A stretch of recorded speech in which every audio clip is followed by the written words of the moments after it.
Bonjour, I'm Stephanie from LearnFrenchWithStephanie.com.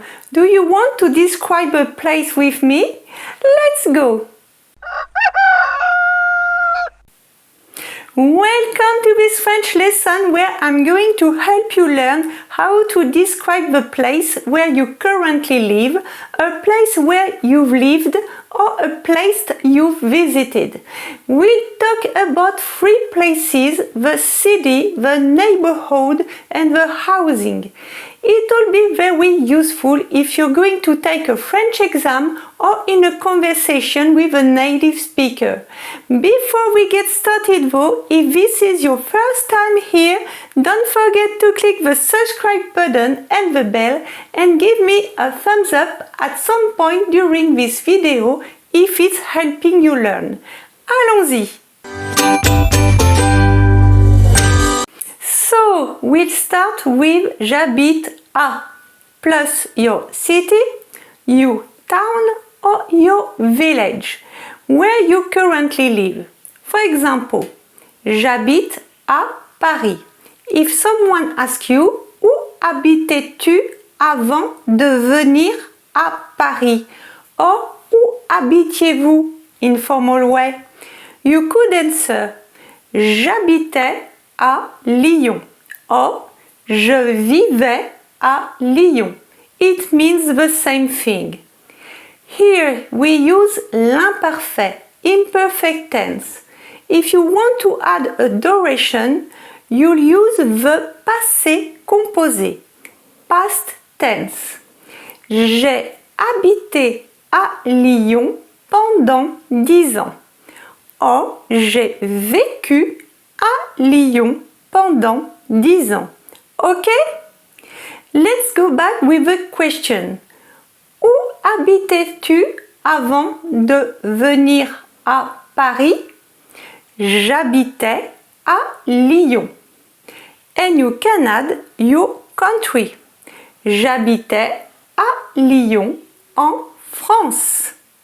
Be careful. Depending on your country, we use either en France, or au Brésil, or au with an X aux États-Unis.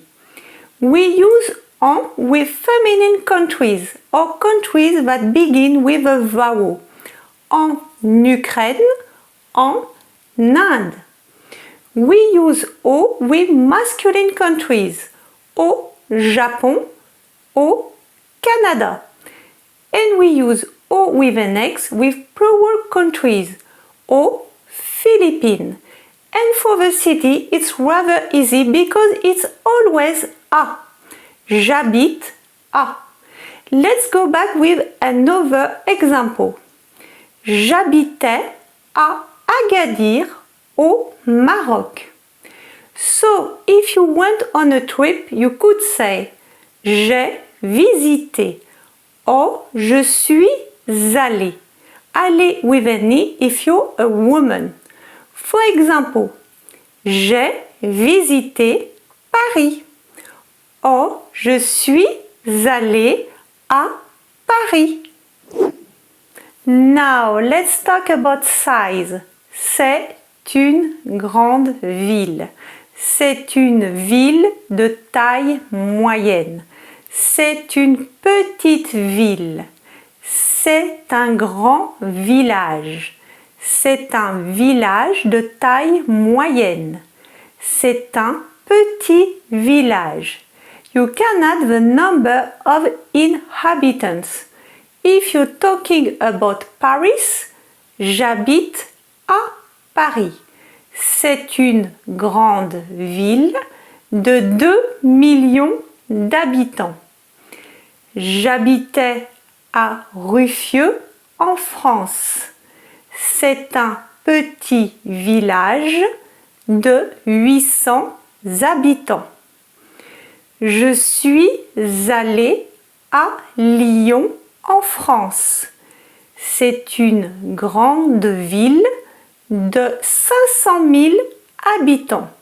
You can also say d'environ 500 000 habitants, since we don't say exactly what the number is. If the city is a capital, you can say c'est la capitale.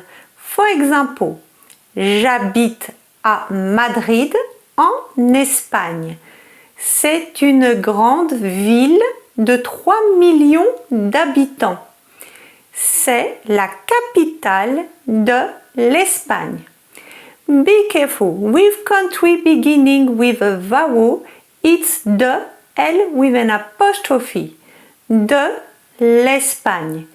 With feminine country beginning with a consonant, it's de la France.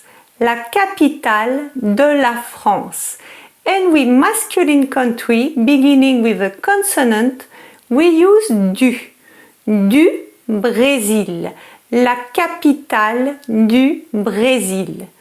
And with plural country, we use des Philippines, la capitale des Philippines. Now let's talk about location. To say the location, you can use the compass points. Nord, we say au nord. C'est une ville située au nord de la France. Or, Paris est une ville située au nord de la France. Sud, we say au sud. C'est une ville située au sud de la France. Est, and not est. We say à l'est. C'est un village situé à l'est de la France. Ouest, we say à l'ouest. C'est une petite ville située à l'ouest de la France. To say the location, you could also say ce village se situe à la montagne. Cette ville se situe en bord de mer. Ce village se situe à la campagne.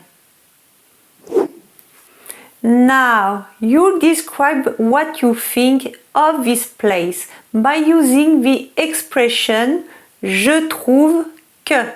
And you could say je trouve que c'est une ville très agréable. Je trouve que c'est une ville paisible. Je trouve que c'est une ville animée. Je trouve que c'est une très belle ville. Je trouve que c'est un très beau village. Je trouve que c'est une ville bien desservie. Bien desservie means it's easy to get to and from the city. Or it's easy to get around the city. And you can add car il y a le métro. Car il y a des bus. Car il y a un aéroport. Je trouve que c'est une ville trop bruyante. And you can add car il y a beaucoup de trafic. Now let's talk about the neighborhood. To begin, we'll talk about the location. Au centre-ville, in the city center, or en banlieue. Banlieue means around city center. For example, le quartier où j'habite est situé au centre-ville. Or, le quartier où j'habite est situé en banlieue. To talk about a neighborhood where you've lived, you could say le quartier où j'habitais est situé au centre-ville. Ou le quartier où j'habitais est situé en banlieue. If you stayed for a few days in the neighborhood, you could say le quartier où je séjournais est situé au centre-ville. Ou le quartier où je séjournais est situé en banlieue. Now you describe what you think of this neighborhood. C'est un quartier calme. C'est un quartier bruyant. And you can add car il y a beaucoup de trafic. Car il y a beaucoup de commerces et de restaurants. C'est un quartier paisible. And you can add, il y a même un parc pour se balader et c'est très agréable. C'est un quartier résidentiel. Résidentiel means there's no shop. C'est un quartier familial with families. Okay? Now let's talk about housing. It's always the same thing. You have to say j'habite to talk about where you currently live, j'habitais to talk about where you've lived, and je séjournais if you just stayed for a few days in the housing.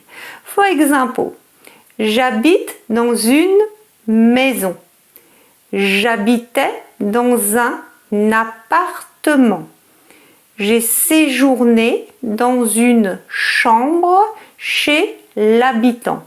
In fact, you have a room in someone's house.